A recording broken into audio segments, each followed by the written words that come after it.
sure is. You know what I'm saying? I shouldn't even give him no light. I'm gonna cut his light out. You should. Yeah, I'm shooting.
How you doing, family?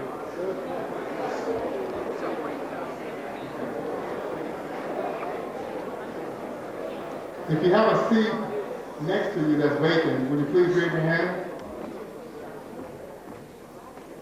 Okay, students in the back, can you see the raised hands? You can walk towards the raised hands and have a seat.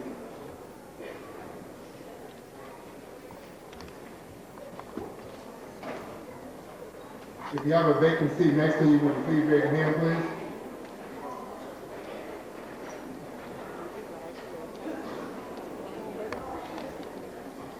Give us a few more minutes, family. We just about there.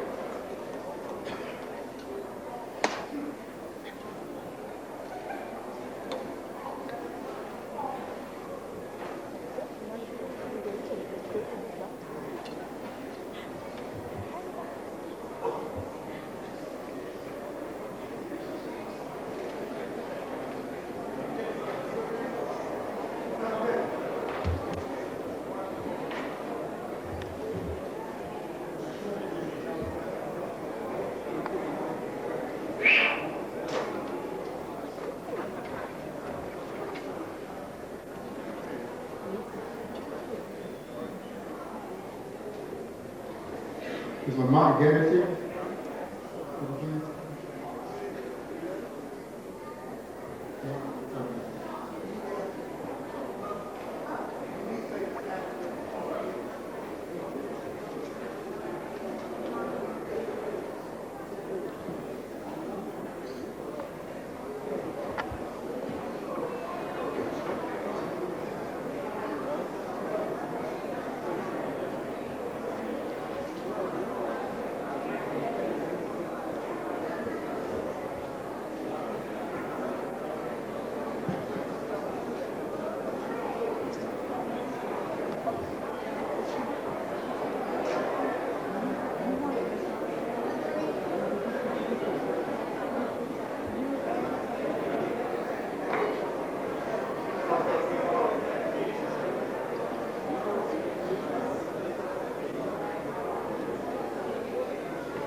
tape rolling? Let us pray.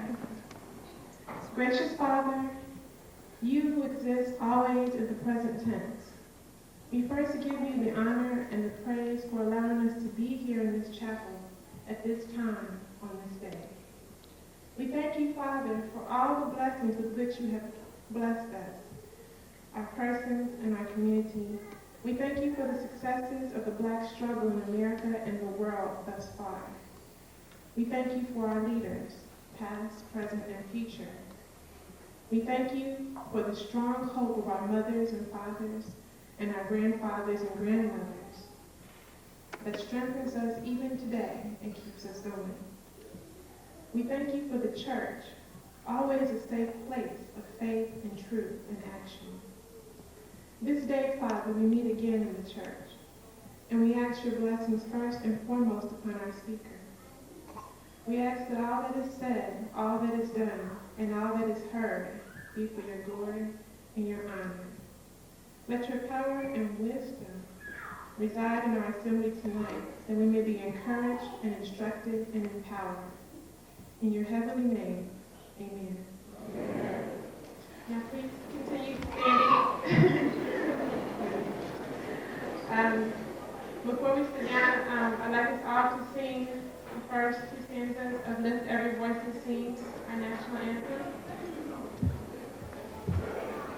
I guess I'll start it off. Lift every voice and sing till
Commissioner, in Ward 1. He's very active in student government. He's a student leader and a very positive influence on campus.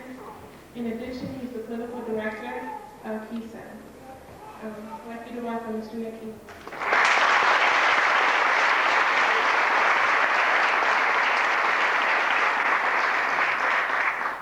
How you doing, family? Everybody's all right? Well, we're here in a good call and a good name. But before we go right down to the subject at hand and to the strong soldier that we all came here to see, I want to bring up a mighty soldier and an administrator, if I can say that in 2 words, here at the podium. I'm going to bring up the dean. We all know this dean. This is the dean of residence life. All right. Please hear Dean King a round of applause. Dean King.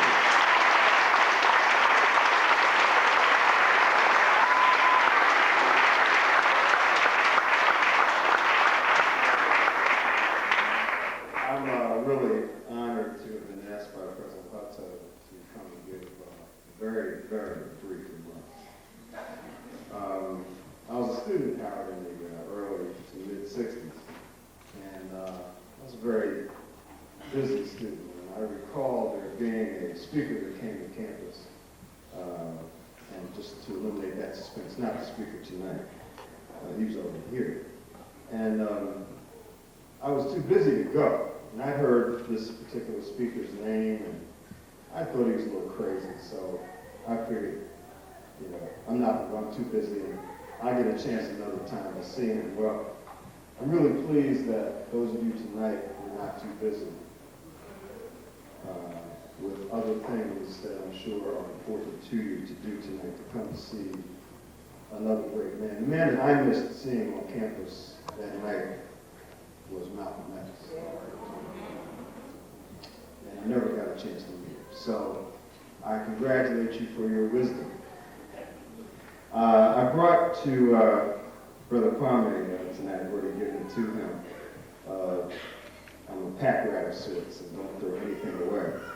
And I brought a 20-year-old poster for African Liberation Day.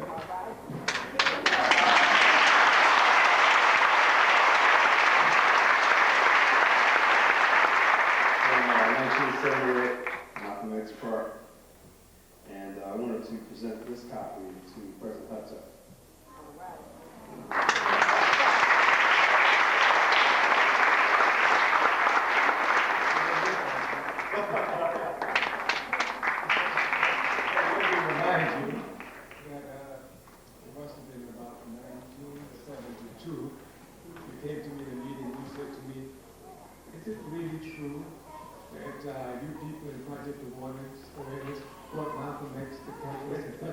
Here? I said, yes, we brought him here. He said, are you sure? I said, of course, we brought him to campus. Yeah, I'm with you. He said, I'll never make that mistake again. And I'm glad to see that you're not ever making that mistake again.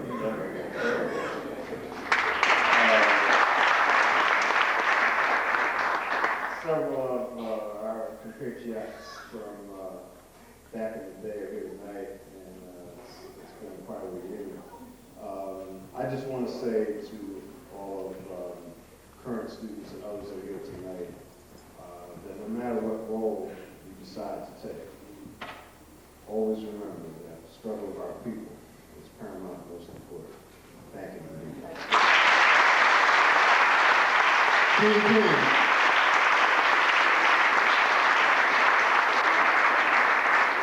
There's two deans everybody loves here at Howard. One of them is Dean King, and the other one is Dean Arthur. He's in the back.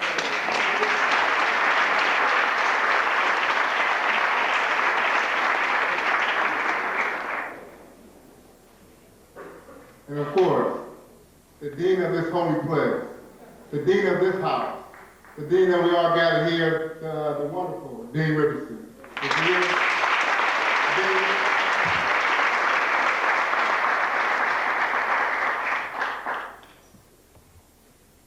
I want to introduce the great student leaders here at Howard University, just a sampling of what we have here today. I'm going to start on the stage. If I missed anyone, I know I have. I see quite a few of us, or quite a few of y'all in the audience right now. We'll get to everybody a little later. I want to introduce, for a brief introduction, Mr. Neville Welch.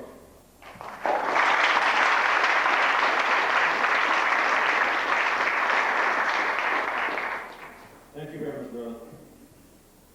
Good evening. Good evening. We first give thanks to the unmoved mover for facilitating and spearheading Brother Kwame's journey back to the MECCA. Brother Kwame, a very special welcome is extended to you on behalf of the International Student Association. Our best regard is extended to the Dean of the Chapel, Dean Richardson, for allowing this place to be the home of another historical event. In that glass over there, we see the face of Dean Crawford, Dean Hill, and Dr. Howard Thurman.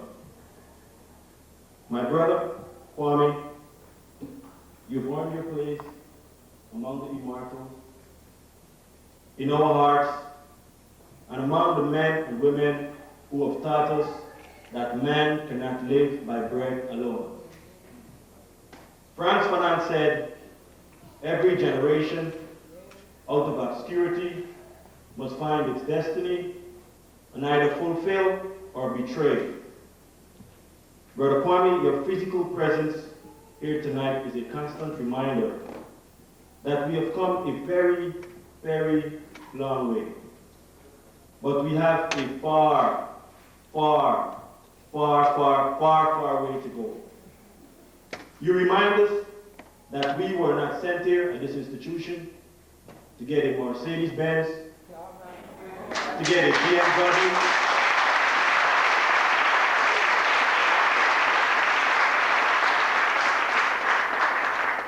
to get a fancy house, to get Versace.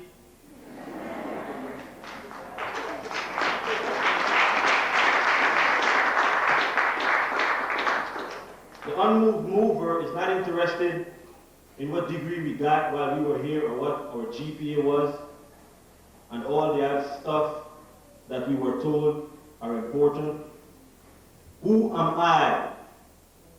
What style did I make of the life that was granted to me? In essence, what is my lifestyle? Our Thurman would have said we should live our life in such a way that when God looked at us, he would never repent he made us. Brother Kwame, your presence here reminds us that we have to carry our cross, not the ones that we wear around our neck. We must walk the road of suffering and self-denial, the Jericho road. There we will hear the testimonies and see the horror of white power. On that road, there are men who are being impaled by toilet plungers, people denying that they were and they are the beneficiaries of affirmative action, liquidation and greed as the going principles, prisons substituting schools. Oh brother, you remind us that they came before Columbus. You remind us of how Europe undeveloped Africa. My brothers and sisters, we give thanks to the unmoved mover again for bringing our brother back home to the MECCA. We are thankful for all that you've contributed toward our mental liberation and black upliftment and emancipation. My brothers and sisters, please join me in welcoming Brother Kwame back home. Welcome home.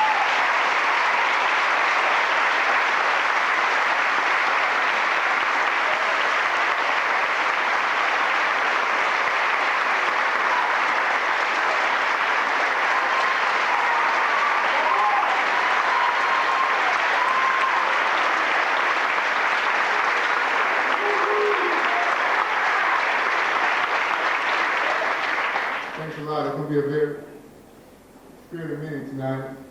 I want to introduce one organization. Everybody knows this organization. Everybody loves this organization. Everybody has benefited in some way, somehow, from this organization here on the Harvey versus campus.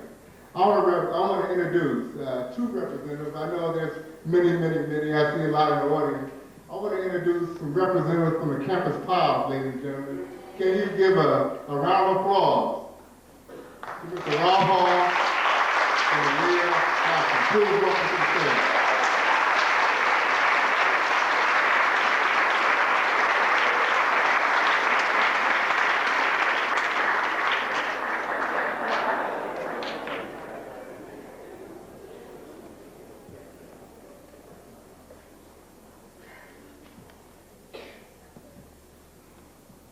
Good evening, ladies and gentlemen. My name is Robert Hall. We are both campus pals, this is true.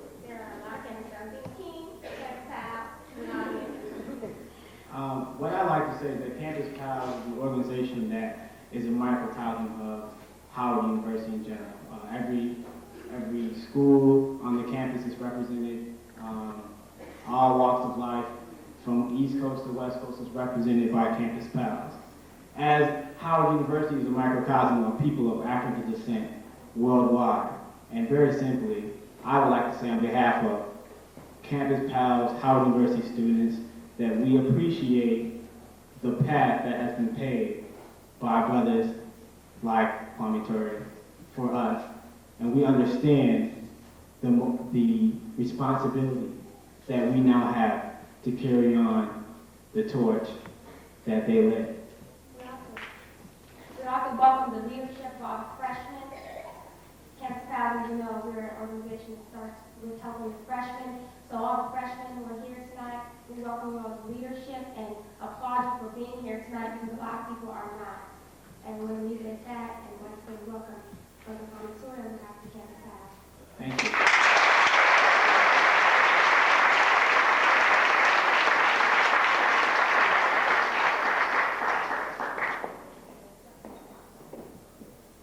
Representing the undergraduate student assembly, all the undergraduate students here at Howard University, the lovely Zandra Jones. Thank you very much.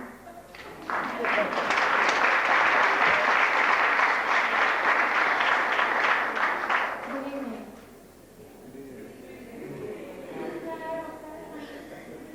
On behalf of the Undergraduate Student Assembly, I'm indeed honored to stand before you this evening on such a special occasion. I have the distinct pleasure of bringing greetings and welcomes, and in doing so, I'm not only welcoming home a brother who has gone before us, but I am welcoming all of you here to a very special group, to a very special party. First, in welcoming Mr. Kwame Ture, I didn't really know what to say, y'all. I was like, I mean, what do you say to welcome a man who is actually a part of history himself? I could say that he's been a part of the Student Nonviolent Coordinating Committee and the Black Panthers and the Pan-African Movement. I could say that whether it's Stokley Carmichel or Kwame Ture, and even in sickness, he has always made his presence known and his voice heard as it pertains to unity and freedom and fighting injustice for all people.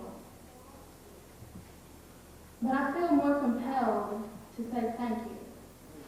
As a senior marketing major from Birmingham, Alabama, I am here not by my work alone, but by the work of those who have come before me.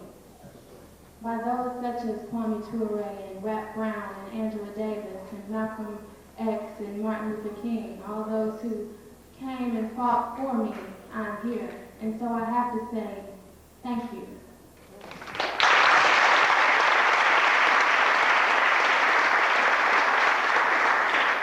Thank you, Mr. Ture, for having been an inspiration and an example for all those who seek justice for all people, for those who seek truth, for those who seek to find the universal one love, and who see that the whole can do so much more than the individual parts.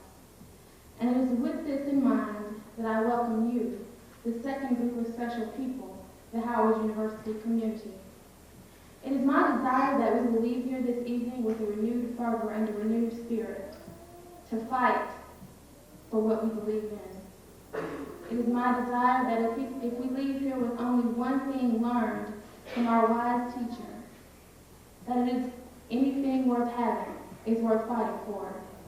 And it is because of these people that we no longer have to fight only with our fists, but we can fight with our minds, with our pocketbooks, with our dollars, in the boardrooms, in the classrooms, in the back rooms. Ladies and gentlemen, I encourage you to take all that is being given to you tonight. You can do what I do. I listen to what's being said. I use what I can use and discard what I can't. Take it all in. Make no mistake. As Dean King said, you are not here by accident. Take advantage of it for all that it is worth. Thank you for supporting this Student Association program, and God bless.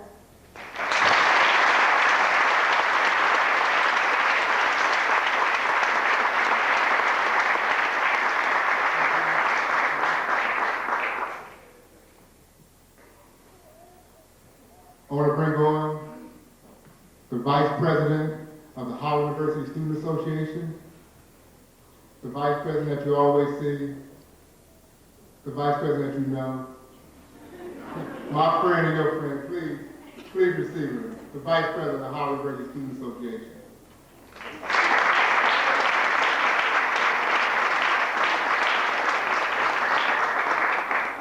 Good evening, everybody. I really asked not to be brought up today. See how much pull I have around here. I just wanted to welcome you all and thank you for coming out to support yet another Nation Time program.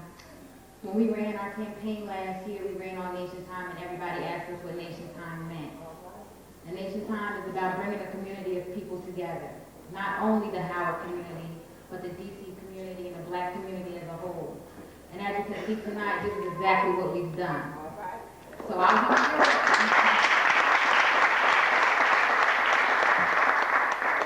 So I'll be short in my remarks, and I just want to thank Brother Kwame for coming and joining us tonight. It is indeed a pleasure and an honor and a privilege for all of us to be here tonight. And I hope you enjoy it. And I'm sure by the end of tonight, you'll all be screaming that it is Nation Time for all time. Thank you.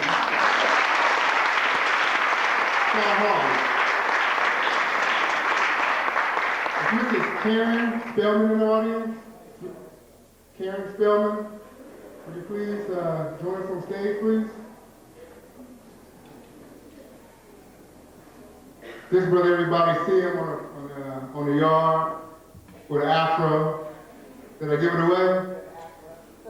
Here's the president, ladies and gentlemen, of the Howard University Student Association, Mr. Jonathan Wesley Hutto.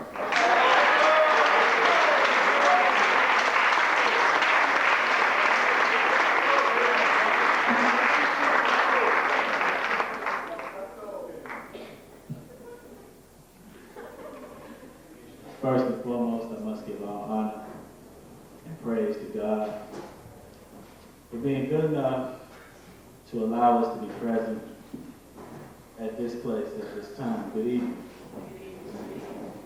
On behalf of the student body here at Howard, we would like to thank all the students and administrators who helped to make this program a success.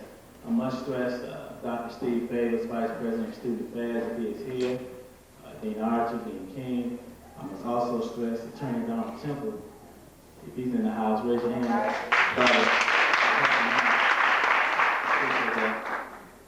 Also, the All African People's Revolutionary Party.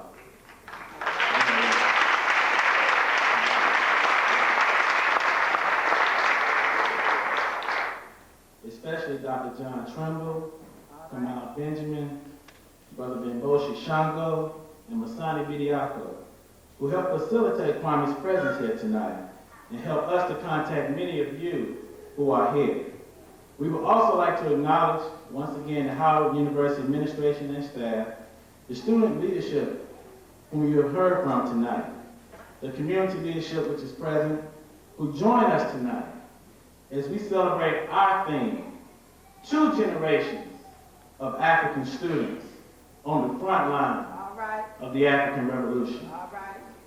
I've been assigned the task and have the honor to introduce Brother Kwame Ture, whom most of you already know for more years than I've been born.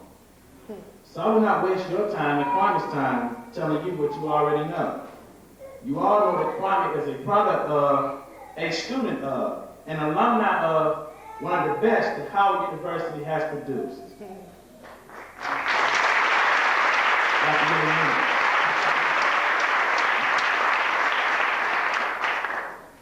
We do not suggest here that the development of this great man is limited to or solely subscribed to Howard.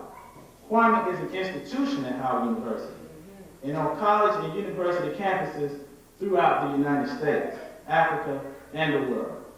He is an example and inspiration to at least 2 generations of African students worldwide who are continuously on the front lines and serve as the vanguard of the African struggle and worldwide revolution.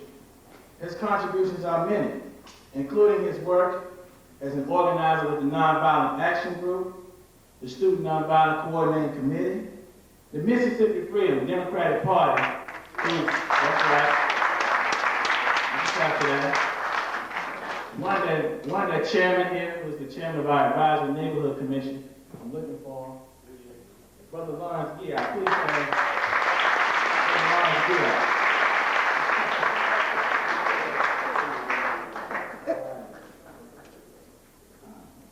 The Lowndes County Freedom Organization, which was the first Black Panther Party. All right. The movement to take Kwame Nkrumah back to Ghana. All right. And the RBA, which is the Democratic Party of Guinea. Yeah. There you go. He has been a teacher and mentor who has met and taught face-to-face to a minimum of 250,000 students, at least 2 generations of African and progressive students and youth over the last 30 years. He is also known as a writer whose works include Black Power, The Politics of Liberation, and Kwame Speaks, From Black Power to Pan-Africanism. He is currently completing his autobiography. His struggles include the right to vote, the right to self-defense, and the necessity to organize an independent all-African political party. We, the leadership of the Howard student body, are honored to take our place among a host of student leadership and administrations over the past 30 years to welcome Kwame home. We know that to some people home is heaven, and that to others Africa Guinea is his home. But Howard University is and will always be Kwame's home, away from home.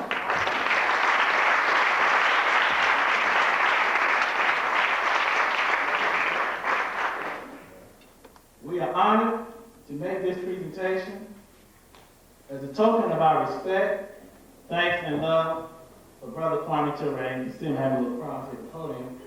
So I want to make this presentation, I want to give Brother Kwame a big Howard shirt.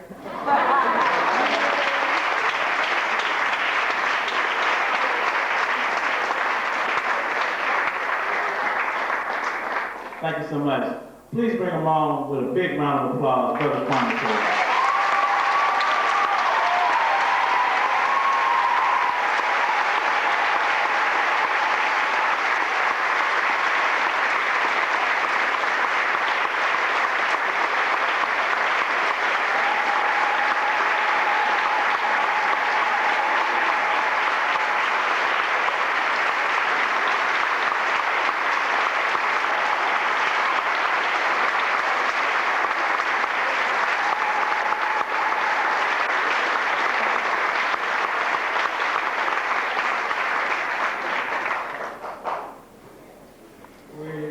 Thank you from the bottom of our hearts.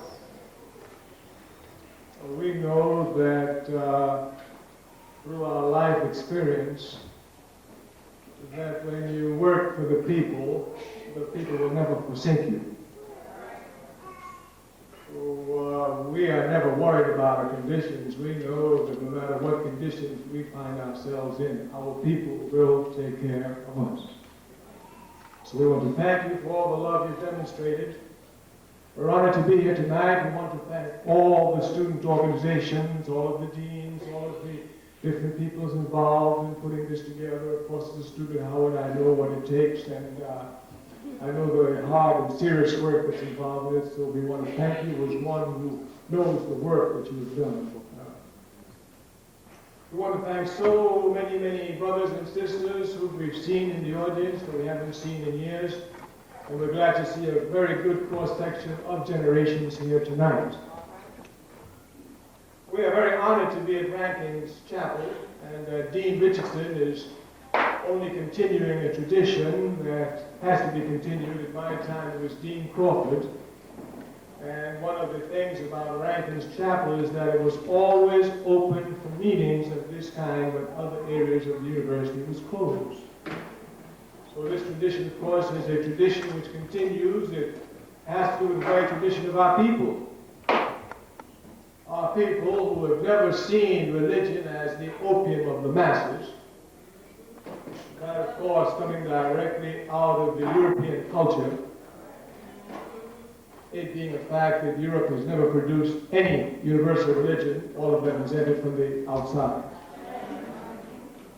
And as MECCA Laflack, the founder of the Ba'ath Party, properly points out, religion is alien to the character and history of Europe, end of quote.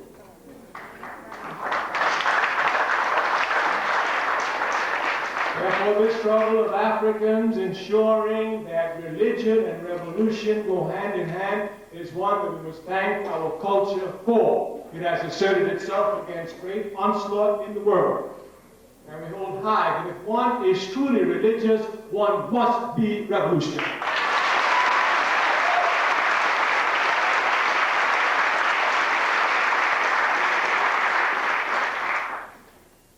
I Harvey on a Sunday morning, crossing over drug addicts to go to church. And I was outside talking to drug addicts. And they told me that I should come to church. And I told them that Jesus Christ, peace be upon his name, had missed the Sabbath day for a dumb animal in a well. I think this church for a human being. So we are glad of this tradition.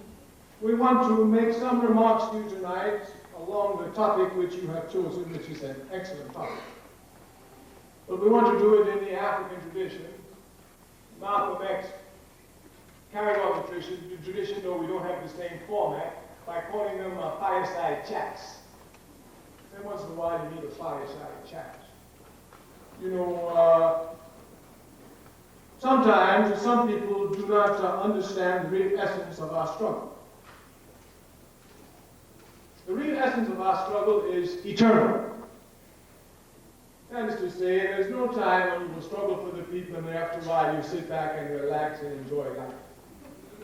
This is reactionary thinking of the worst order. Simply because the more you struggle, the more you know. And the more you know, the more you're able to do. And your people are going to need you to do until you die. Therefore, if you understand this, you prepare yourself for eternal struggle. We want to have a fireside chat, just open up some assumptions so we all understand what we're talking about. Some people may think that we're talking about you be a SNCC member, you wage a struggle in SNCC for a couple of years, and then after that you become a congressman and do nothing for the people.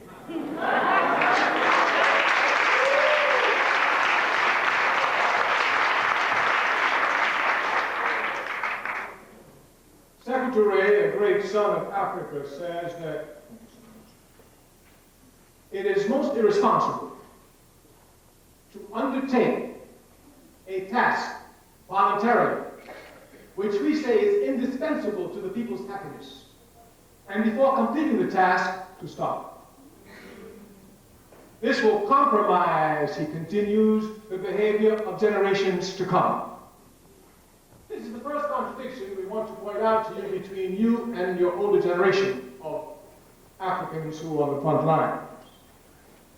They thought that they were just to be on the front lines for a little while and then integrate into American society and enjoy life for the rest, and enjoy the time for the rest of their life. This is a disservice and a betrayal of principle to the people of color.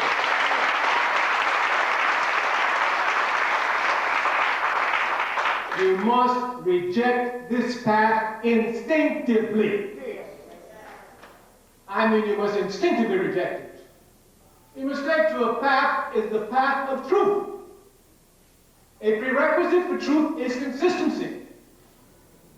We're not saying that everyone who's consistent is correct. No, you can be consistently incorrect. And we've seen that many times from many officials in the American government. All the time.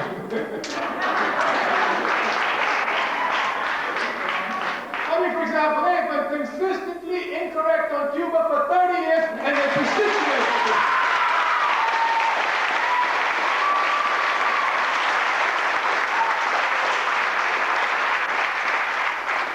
So you can be consistent, but this is incorrect. But before we pay attention to you, you must be consistent. Once you're inconsistent, there's no need to pay attention to you. If today you're in this camp, the next day you're in this camp, the next day in another camp, next time another camp, if your behavior is inconsistent, we know it cannot be correct. So just in order for us to look at you, if you are representing truth to us, you must be consistent, whether correctly or incorrectly. Therefore, those who have taken this path have been inconsistent. Therefore, they've taken the path of lies. Lies can never free our people. Only the truth will free our people. Only the truth. Therefore, this is one contradiction to look at. We do not come to praise. Your job as a younger generation coming is to assess properly what went on before you, to see what contributions you can make to advance the struggle, and what errors you must correct from the ones they made. This task must be properly understood, especially the task of correcting errors. The Chinese say, once you make a mistake, And you know it's a mistake. If you don't correct the mistake, you've made your second mistake. We are revolutionaries here, and mistakes are fatal. Therefore, we must correct them. We urge each of you to come and to look carefully at the errors they made. You must come to correct them. You must come to correct the errors, and you must come to improve upon the strategy to go forward. Now, we've already said from the very beginning that the struggle is eternal. Once you decide to struggle for your people, you better figure out, look at those Panthers who came out, said they wanted to fight for the people, and now they're doing all sorts of nonsense, everything other than fighting for the people. They've compromised generations of strugglers. These generations come to say, well, if they started to struggle, then maybe we should stop too. And then you know what they say? Drugs destroyed the Panthers. Drugs, the police destroyed the Panthers.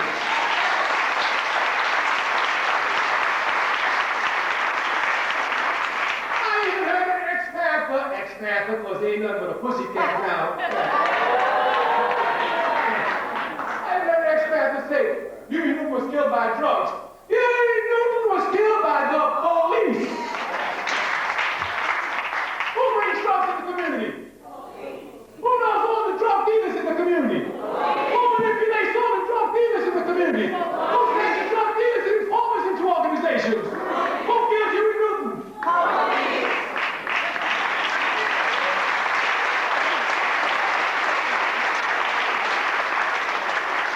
You must be careful in your analysis.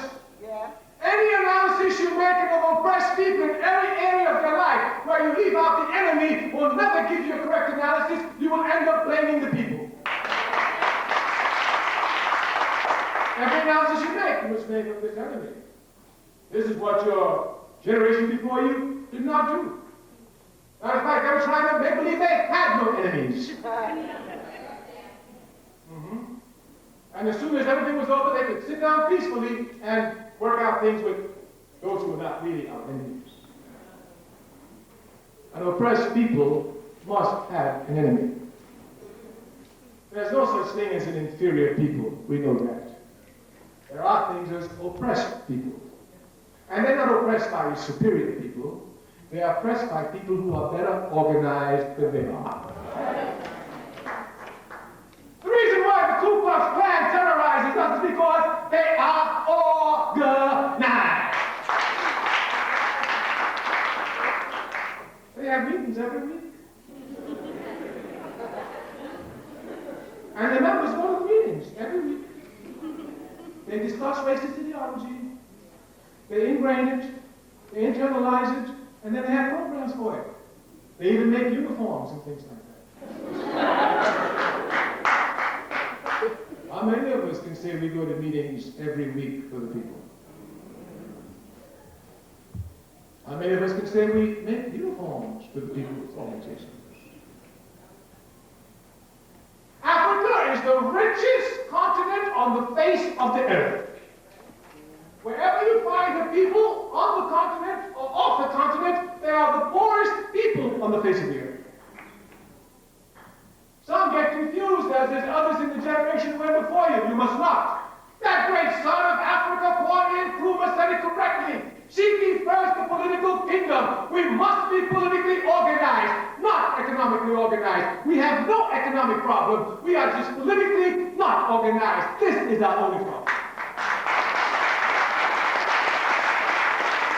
Now, those who confuse you, tell you must build up economic strength. How could you build up economic strength and you think you're going to let an enemy let you have economic strength when you don't even have military strength to defend the economically that you say you're growing?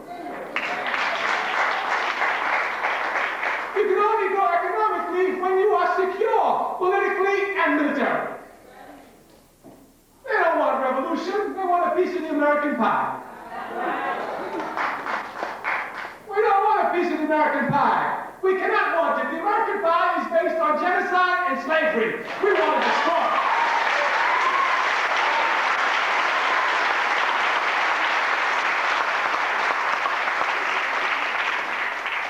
We say all the time, we're not poor.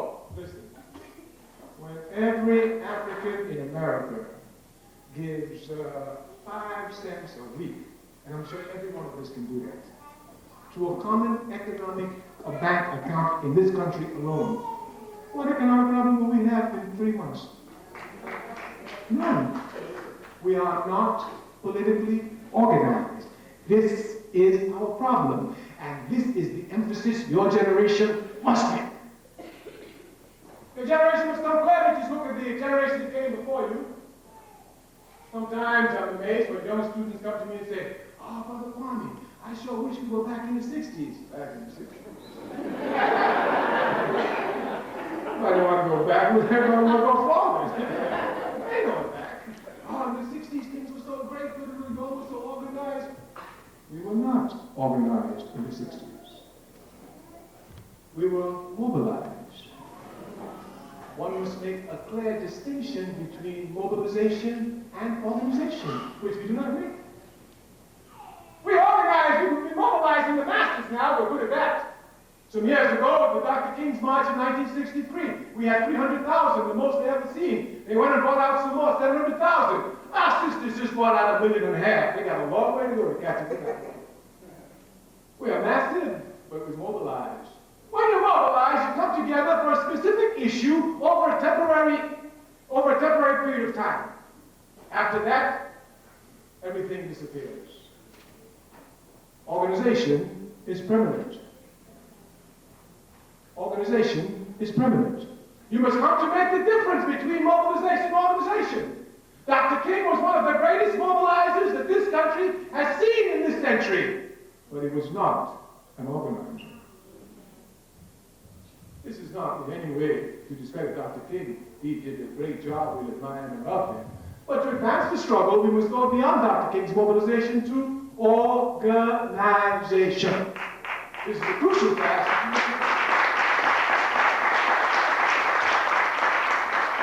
We are thinking about revolution, and we need to mention some things about it, so some people get confused about it. Revolution means nothing other than the constant qualification of life. That's all. It means making life better. But now let me tell you something about revolution. Some people think that revolution can be made by a few people. No. Revolution can only be made by all the people. Therefore, if you're serious about revolution, you have to talk about organizing the masses. If you want reform, you talk about mobilizing the masses. Mobilization seeks influence. Organization seeks power. There's a big difference. We are revolutionaries here, and we're grateful for the education we received when we were young. Never have we been stupid enough to fight for something where there was no power involved in it. Anytime we got involved, there had to be power. If there was no power, I ain't fighting. You run away, I'm running away. Yes, I give an example. One night coming home as a young man in New York City there, you know, as backward as this country is, one of the playmates there saw me. I was coming and was under a bridge. He was drunk, a little bit drunk. I played soccer. I was captain of my soccer team. I'm an athlete. I'm in high school. So here comes, he wants to fight me. Nobody's there. I look around. I just run. I wasted it. Run slow, let him catch me, then speed up. Until I just fell out. I kept on running. My practice for the evening. What am I going to fight him for? He ain't got nothing. He half drunk and fighting me, he might hit me in my eye. My bad luck disfigured me. What do I get? Nothing. I ran away from the fight. Well, he misunderstood it. 3 days later, we're in the schoolyard. Everybody's there. So, you know, now he wants to, you know. So now I have to fight him because, you know, if I don't whoop him.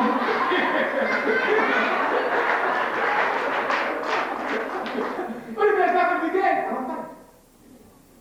You ain't got no power, I ain't got no fight with you. I don't fight for nothing. A lot of stupid people fight for nothing. A whole lot of them fight for nothing. He just pushed me, boy, I whooped him. Yeah, what's get out? I whooped him. He just bloody my eye a little bit. I whooped him. What'd you get? Nothing. Nothing. They fight for nothing all the time. He said so-and-so to this woman, and I didn't like that. I'm going to go over there. What you going to get? We're revolutionaries. We fight for power. We do not fight for influence. We're not seeking to influence anything. We are to destroy the capitalist system that can never produce anyone like you.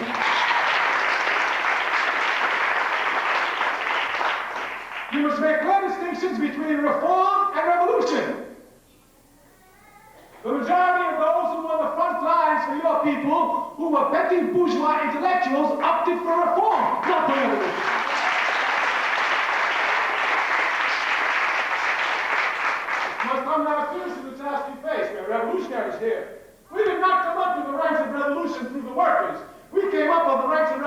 to the intelligentsia. We know them. And revolutions are made by three sectors of the society: the workers, the peasants, and the revolutionary intelligentsia, which comes from the intelligentsia, the intellectuals that we have. But we tell you, just as Africa has the most rotten, corrupted, and disgusted bourgeoisie, so too she has the most rotten and disgusted and corrupted intelligentsia. Our intellectual students are looking for nothing other than to make money and forget about their responsibility to serve the people.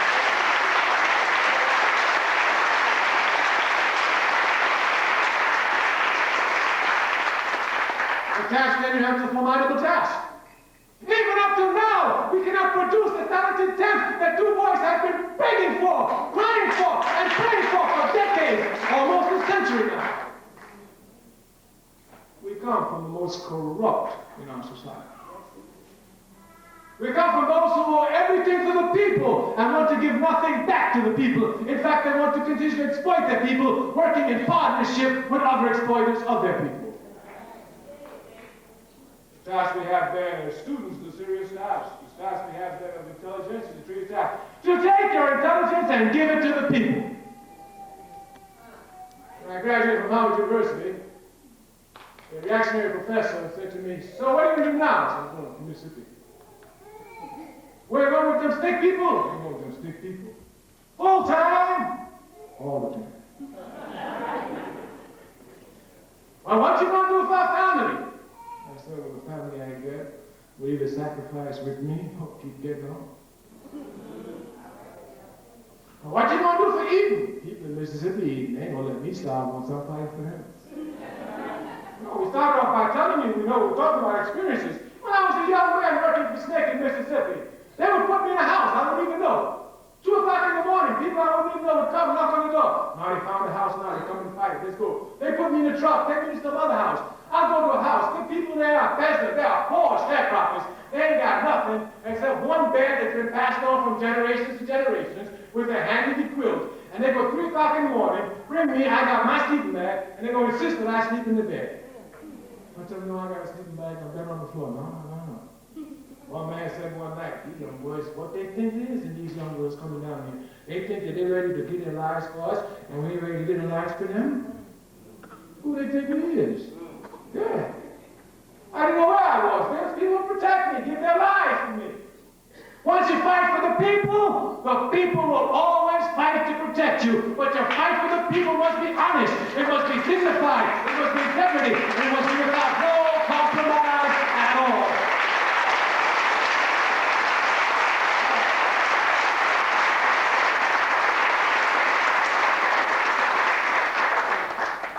You must come to present to your college and your colleagues an example of what a conscious human being is.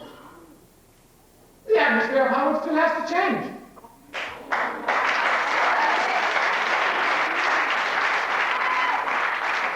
There is still too much frivolous activities on the court.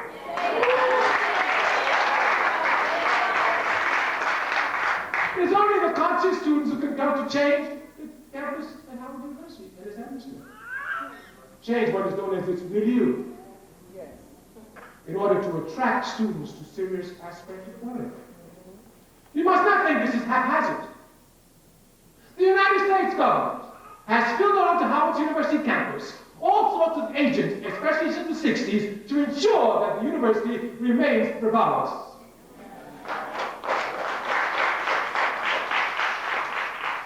But all this is in vain. We shall win. As a matter of fact, we are winning.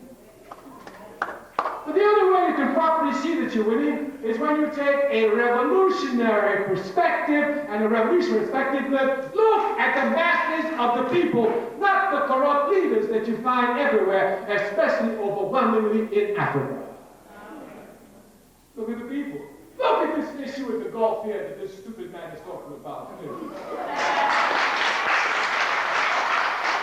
Nothing but community punishment for one man. Listen to the filth of their press.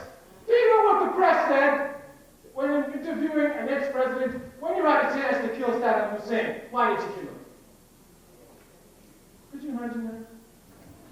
You say you want to kill Saddam Hussein, and you kill babies to get Saddam Hussein. Who are you playing with? Not one Arab country supporting them, not one. It's not because those Arab puppets don't want to, they want to. But the pressure of the masses of the people is such that they cannot. You must look to the masses.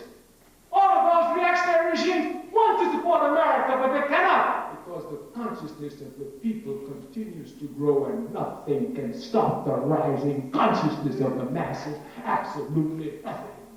As a matter of fact, his action is going to speed it up.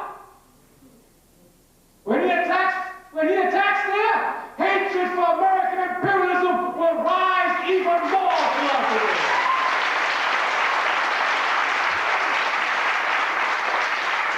While nobody pays attention outside this world, hatred for American imperialism is growing everywhere. And our bombing of Iraq is only going to push it further, bringing revolution clear to the front of that area of the world. We are winning. We must never be dismayed. We are living in Guinea. Here in Sierra Leone, a coup d'etat took place last year. On the very same day, we sent from the All-African People's Revolutionary Party a delegation all the way from Nebraska, one from New Jersey, the Democratic Party of Guinea, of the African Democratic Revolution, sent one of its youth wings of the Democratic African Revolution to African Liberation Day. It was being sponsored by Conakry in Freetown. On that very day, the military pulled the coup. Quite havoc. After that, many brothers and sisters in Sierra Leone started to find themselves in Guinea. Many. There are two categories here: refugees and fighters. We, of course, occupy ourselves with the fighters, not the refugees. You go to the UN.